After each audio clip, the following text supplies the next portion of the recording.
창세기 47장. 요셉이 파라오에게 가서 말했습니다. 제 아버지와 형제들이 가나안에서 이리로 왔습니다. 그들은 양과 소와 모든 재산을 가지고 왔습니다.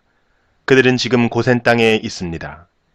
요셉은 자기 형제 중에서 5명을 골라 파라오에게 인사를 시켰습니다. 파라오가 형제들에게 물었습니다. 너희는 무슨 일을 하는 사람들이냐? 형제들이 대답했습니다. 파라오의 종인 우리는 목자들입니다. 우리 조상들도 목자였습니다. 형제들이 파라오에게 말했습니다. 우리는 이 땅에서 살려고 왔습니다. 가나안 땅에는 짐승들에게 먹일 풀이 없습니다. 그곳은 가뭄이 매우 심합니다. 그러니 우리를 고센 땅에서 살게 해 주십시오. 파라오가 요셉에게 말했습니다. 그대의 아버지와 형제들이 그대에게 왔소. 이집트 땅이 그대 앞에 있으니 그대의 아버지와 형제들에게 가장 좋은 땅을 주시오. 그들을 고센 땅에서 살게 하시오. 그리고 그들 중에서 뛰어난 목자가 있으면 내 양떼와 소떼를 치게 하시오. 그 후에 요셉은 자기 아버지 야곱을 모시고 와서 파라오에게 인사를 시켰습니다. 야곱이 파라오에게 복을 빌어 주었습니다. 파라오가 야곱에게 말했습니다. 그대는 나이가 어떻게 되시오? 야곱이 파라오에게 말했습니다. 제가 이 세상을 떠돌아다니는 횟수가 130년이 되었습니다. 제 조상들보다는 짧게 살았지만 고통스러운 삶이었습니다. 이 말을 하고 나서 야곱은 다시 파라오에게 복을 빌어주고 그 앞에서 물러 나왔습니다. 요셉은 파라오가 말한 대로 자기 아버지와 형제들에게 이집트에서 가장 좋은 땅을 주었습니다. 그 땅은 라암세스 성에서 가까웠습니다. 그리고 요셉은 자기 아버지와 형제들과 그들의 모든 식구에게 필요한 음식을 주었습니다. 가뭄이 더 심해져서 온 땅 어느 곳에도 먹을 것이 없었습니다. 이집트 땅과 가나안 땅은 가뭄 때문에 살기가 더욱 힘들어졌습니다. 요셉은 이집트와 가나안의 돈이란 돈은 다 모아들였습니다. 사람들은 곡식을 사기 위해 요셉에게 돈을 치렀습니다. 요셉은 그 돈을 파라오의 왕궁으로 가지고 갔습니다. 그러자 얼마 지나지 않아 이집트와 가나안 땅 사람들의 돈은 다 떨어지고 말았습니다. 그래서 그들은 요셉에게 나아가 먹을 것을 좀 주십시오. 돈이 다 떨어졌다고 해서 총리님이 보시는 앞에서 죽을 수야 없지 않겠습니까? 하고 말했습니다. 요셉은 이렇게 대답했습니다. 돈이 다 떨어졌다면 가축을 가지고 오너라. 그러면 먹을 것을 주겠다. 그리하여 사람들은 가축들을 요셉에게 가지고 왔습니다. 요셉은 말과 양과 소와 나귀를 받고 대신 먹을 것을 주었습니다. 이처럼 요셉은 그 해에 가축을 받고 대신 먹을 것을 주었습니다. 그 다음 해에 백성들이 요셉에게 와서 말했습니다. 이제 우리에게는 남은 돈이 없습니다. 그리고 우리 짐승들도 다 총리님의 것이 되었습니다. 이제는 우리 몸과 우리 땅 말고는 남은 것이 없습니다. 우리와 우리 땅이 총리님 보시는 앞에서 죽게 되어 버렸습니다. 우리 땅을 사시고 그 대신 먹을 것을 주십시오. 그러면 우리는 우리 땅과 더불어 파라오의 종이 되겠습니다. 밭에 심을 씨앗을 좀 주십시오. 그러면 우리는 죽지 않고 살 것입니다. 그리고 땅도 못 쓸 땅이 되지 않을 것입니다. 그리하여 요셉은 이집트의 모든 땅을 사들여 파라오의 것으로 만들었습니다. 모든 이집트 사람이 요셉에게 자기 밭을 팔았습니다. 가뭄이 너무 심했기 때문입니다. 이제 모든 땅은 파라오의 것이 되었습니다. 요셉은 이집트의 이쪽 끝에서 저쪽 끝까지의 모든 백성들을 노예로 만들었습니다. 요셉이 사들이지 않은 땅은 제사장들의 땅뿐이었습니다. 제사장들은 파라오가 주는 것으로 먹고 살았기 때문에 땅을 팔 필요가 없었습니다. 제사장들은 음식을 살 돈을 가지고 있었습니다. 요셉이 백성들에게 말했습니다. 내가 너희와 너희 땅을 사들여서 왕에게 드렸다. 이제 내가 너희에게 씨앗을 줄 터이니 그것을 너희 밭에 심어라. 추수 때가 되면 너희가 거둔 것의 5분의 1을 파라오께 바쳐야 한다. 나머지 5분의 4는 너희가 가져도 좋다. 그것을 씨앗으로도 이용하고 너희와 너희 가족과 너희 자식들의 음식으로 삼도록 하여라. 백성들이 말했습니다. 총리님은 우리 목숨을 구해 주셨습니다. 총리님의 뜻이라면 우리는 파라오의 노예가 되겠습니다. 그리하여 요셉은 이집트의 법을 세웠습니다. 그 법은 오늘날까지 내려오고 있습니다. 땅에서 나는 모든 것의 5분의 1은 파라오의 것입니다. 파라오의 것이 되지 않은 땅은 제사장들의 땅뿐이었습니다. 이스라엘 백성들은 그 뒤로도 이집트의 고센 땅에서 살았습니다. 그들은 그곳에서 재산도 얻고 자녀들도 많이 낳아서 번성하게 되었습니다. 이스라엘이라고도 부르는 야곱은 이집트에서 17년을 살았습니다. 그래서 야곱의 나이는 147살이 되었습니다. 이스라엘은 자기가 곧 죽을 것이라는 것을 알고 아들 요셉을 불러 말했습니다. 네가 나에게 효도할 마음이 있다면 네 손을 내 다리 아래에 넣어라. 그리고 나를 이집트 땅에 묻지 않겠다고 약속하여라. 내가 죽으면 나를 이집트에서 옮겨서 내 조상들이 누워 계신 곳에 묻어라. 요셉은 아버지 말씀대로 하겠습니다 하고 대답했습니다. 야곱이 말했습니다. 그렇게 하겠다고 약속하여라. 이에 요셉은 그렇게 하겠다고 야곱에게 약속했습니다.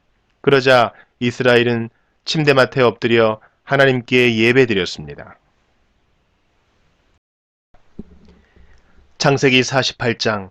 얼마 후 요셉은 아버지가 매우 편찮으시다는 이야기를 들었습니다. 그래서 요셉은 두 아들 므낫세와 에브라임을 데리고 아버지께로 갔습니다. 요셉이 오자 누군가가 이스라엘이라고도 부르는 야곱에게 당신의 아들 요셉이 당신을 보러 왔습니다 하고 말해 주었습니다.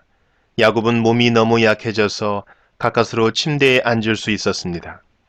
야곱이 요셉에게 말했습니다. 전능하신 하나님께서 가나안 땅 루스에서 나에게 나타나셨다. 하나님께서는 그곳에서 나에게 복을 주셨다.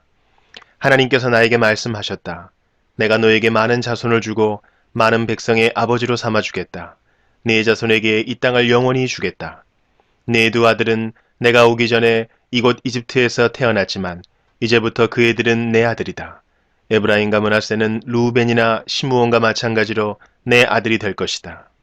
너에게 다른 자녀가 생긴다면 그 애들은 네 자식이 될 것이다. 하지만 그 애들도 에브라임과 므낫세와 마찬가지로 땅을 받게 될 것이다. 내가 바단에서 왔을 때 라헬은 가나안 땅에서 죽었다. 그때 우리는 에브라 쪽으로 가던 중이었다. 라헬이 죽어서 나는 너무나 슬펐다. 나는 라헬을 에브라스로 가는 길가에 묻어 주었다. 에브라스는 지금의 베들레헴입니다. 야곱은 요셉의 아들들을 보고 이 아이들은 누구냐 하고 물었습니다. 요셉이 자기 아버지에게 말했습니다. 이 아이들은 제 아들들입니다. 하나님께서 이곳 이집트에서 이 아이들을 저에게 주셨습니다. 야곱이 말했습니다. 저희들에게 복을 빌어줄 테니 가까이 데리고 오너라. 그때 야곱은 나이가 많아서 눈이 어두웠습니다. 요셉은 아이들을 야곱에게 가까이 데리고 갔습니다. 야곱은 아이들에게 입을 맞추고 안아주었습니다. 야곱이 요셉에게 말했습니다. 너를 다시 만나게 되리라고는 생각도 하지 못했는데 하나님께서는 너뿐만 아니라 내 아이들도 보게 해주셨구나. 요셉은 두 아들을 야곱의 무릎에서 떼어놓은 다음 땅에 엎드려 절했습니다. 요셉은 에브라임을 자기 오른쪽에 두고 므낫세는 왼쪽에 두었습니다. 그래서 에브라임은 야곱의 왼손에 가까이 있었고 므낫세는 오른손에 가까이 있었습니다. 요셉은 아이들을 야곱에게 가까이 데리고 갔습니다. 그러나 야곱은 자기 팔을 엇갈리게 해서 오른손을 작은 아들인 에브라임의 머리 위에 얹고 왼손은 맏아들인 므낫세의 머리 위에 얹었습니다. 그리고 나서 그는 요셉에게 복을 빌어주며 이렇게 말했습니다. 내 조상 아브라함과 이삭이 섬겼던 우리 하나님, 지금까지 내 평생토록 내 목자가 되어주신 하나님, 모든 어려움에서 나를 구해주신 하나님, 이제 기도드리오니 이 아이들에게 복을 주십시오. 제 이름이 이 아이들을 통해 알려지게 해주십시오. 제 조상 아브라함과 이삭의 이름이 이 아이들을 통해 알려지게 해주십시오.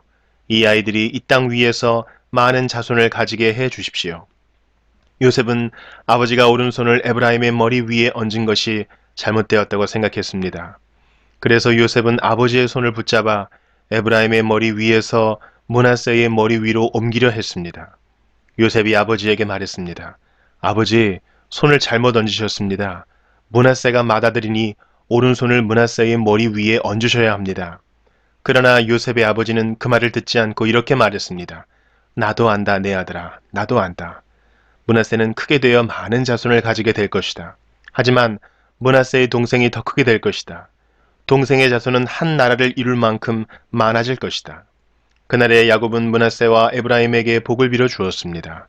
이스라엘의 백성들 사이에서는 복을 빌 일이 있을 때 이렇게 말할 것이다. 하나님께서 너희를 에브라임과 므낫세 같이 해주시길 바란다. 이처럼 야곱은 에브라임을 므낫세보다 앞세웠습니다. 그리고 나서 야곱이 요셉에게 말했습니다. 나는 이제 죽을 것이다. 그러나 하나님께서는 너와 함께 계실 것이다. 하나님께서는 너를 네 조상의 땅으로 다시 데리고 가실 것이다. 너에게는 네 형제들보다 더 많은 땅을 주겠다. 내가 칼과 활로 아모리 사람들에게서 빼앗은 세겜 땅을 너에게 주겠다.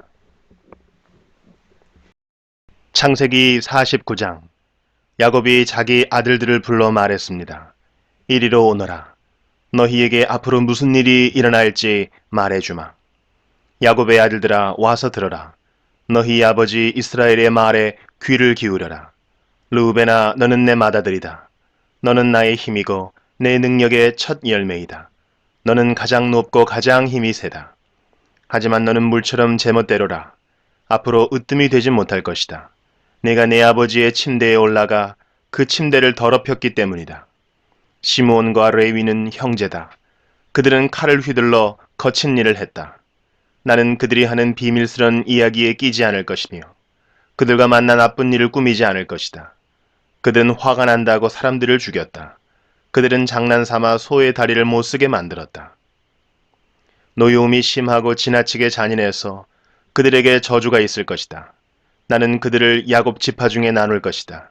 이스라엘 모든 지파 가운데 흩어 놓을 것이다. 유다야, 내 형제들이 너를 찬양할 것이다. 너는 원수들의 목을 움켜쥘 것이다. 내 형제들이 내 앞에 절을 할 것이다. 유다는 사자 새끼와 같다. 내 아들아, 너는 먹이를 잡고 돌아오는구나. 내 아들은 마치 사자와 같이 웅크리기도 하고 몸을 펴기도 한다. 마치 암사자와 같으니 누가 그를 깨우겠는가. 유다에게서 왕이 끊이지 않을 것이고 유다에게서 다스리는 자가 끊임없이 나올 것이다. 유다는 참된 왕이 올 때까지 다스릴 것이다. 온 나라는 그에게 복종할 것이다. 유다는 나귀를 포도나무에 매며 나귀 새끼를 가장 좋은 가지에 맬 것이다. 유다는 포도주로 자기 옷을 씻을 것이며 겉옷을 붉은 포도주에 빨 것이다. 유다의 눈은 포도주보다 진하고 그의 이는 우유보다도 힐 것이다. 스불론은 바닷가에 살 것이다. 스불론의 바닷가는 배들이 닻을 내리는 항구가 될 것이며 그의 땅은 시돈까지 미칠 것이다. 이사갈은 힘센 나귀와 같다. 그는 짐을 싣고 웅크리고 있다. 이사갈은 쉴 곳을 만나면 좋아할 것이고 그런 땅을 만나면 기뻐할 것이다. 그는 자기 등을 들이밀어 짐을 싣고 노예가 될 것이다. 단은 이스라엘의 다른 지파들처럼 자기 백성을 다스릴 것이다. 단은 길가의 뱀과 같을 것이며 길가에 숨어있는 독사와 같을 것이다. 그 뱀이 말의 다리를 물면 그 탄 사람이 뒤로 떨어질 것이다. 여호와여, 저는 주의 구원을 기다립니다. 도둑들이 갓을 공격할 것이다. 하지만 갓은 도둑들과 싸워 이겨 도망가게 할 것이다. 아셀의 땅에서는 좋은 식물이 많이 나올 것이며 그에게서 왕께 바칠 음식이 나올 것이다. 납달리는 사랑스러운 새끼 사슴들을 품에 안은 뛰노는 암사슴이다. 요셉은 열매를 많이 맺는 포도나무와 같고 샘물가에서 자라는 풍성한 포도덩굴과 같다. 요셉은 담 위에 가지가 무성한 포도나무와 같다. 사람들이 그를 화살로 맹렬히 공격하고 무섭게 활을 쏘아댄다. 그러나 요셉의 활이 더 잘 맞고 요셉의 팔이 더 힘세다. 요셉의 힘은 야곱의 전능하신 하나님에게서 오고 그의 능력은 이스라엘의 바위이신 목자에게서 온다. 내 아버지의 하나님께서 너를 도우시고 전능하신 하나님께서 너에게 복을 주신다. 하나님께서 하늘의 비로 너에게 복을 주시고 땅의 샘물로 너에게 복을 주신다. 내 아내들이 많은 아이들을 낳게 하심으로 너에게 복을 주시고 내 짐승들이 많은 새끼들을 낳게 하심으로 너에게 복을 주신다. 내 아버지의 받은 복은 영원한 산들의 복보다 크고 변치 않는 언덕들의 복보다 크다. 이 복이 요셉의 머리 위에 내리기를, 자기 형제들과 헤어졌던 자의 이마에 내리기를. 베냐민은 굶주린 늑대와 같다. 아침에는 사냥한 것을 먹으며 저녁에는 사로잡은 것을 찢는다. 이들은 이스라엘의 12지파입니다. 그리고 이 말은 그들의 아버지가 그들에게 한 말입니다. 아버지는 모든 아들에게 알맞은 복을 빌어 주었습니다. 그리고 나서 이스라엘이 아들들에게 당부를 했습니다. 나는 곧 죽을 것이다. 내가 죽으면 조상들이 계신 햇사람 에브론의 밭에 있는 동굴에 나를 묻어다오. 그 동굴은 가나안 땅인 마므레 동쪽 막벨라 밭에 있다. 아브라함 할아버지께서 무덤으로 쓰시려고 그 밭을 햇사람 에브론에게서 산 것이다. 아브라함과 할머니 사라가 그곳에 계시고 아버지 이삭과 내 어머니 리브가도 그곳에 계신다. 내 아내 레아도 내가 그곳에 묻었다. 그 밭과 그 동굴은 헷 사람들에게서 산 것이다. 야곱은 아들들에게 이 말을 하고 나서 자리에 누웠습니다. 야곱은 다리를 침대 위에 올려 바로 누운 뒤 마지막 숨을 거두고 조상들에게로 돌아갔습니다.